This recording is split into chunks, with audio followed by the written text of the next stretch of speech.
अस्सलाम वालेकुम दोस्तों, जैसे आप देख सकते हैं मैं बाबजी फ़िशिंग मटेरियल से फ़खरुद्दीन हुसैन।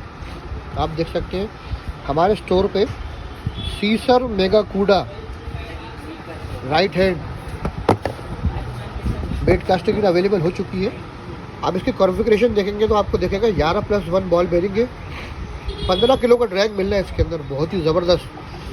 6.5:1 जो है गियर रेशो है और मेटेलिक फ्रेम है, देख सकते हैं आप।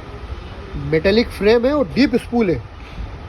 इसमें आराम से आपकी 200 से 200 मीटर ब्रेडेड लाइन जो है आप फिल कर सकते हैं। ये 11.1 बॉल बेरिंग्स आप ये भी देख सकते हैं, मेटेलिक फ्रेम और काफ़ी ज़बरदस्त रील है ये बाबजी फ़िशिंग मटेरियल अवेलेबल हो चुकी है। आप चाहें तो हमें ऑर्डर कर सकते हैं व्हाट्सअप से। हमारे कैटलॉग में भी हम इसे अपडेट कर देंगे आज। हमें जल्द से जल्द ऑर्डर दें। Thank you.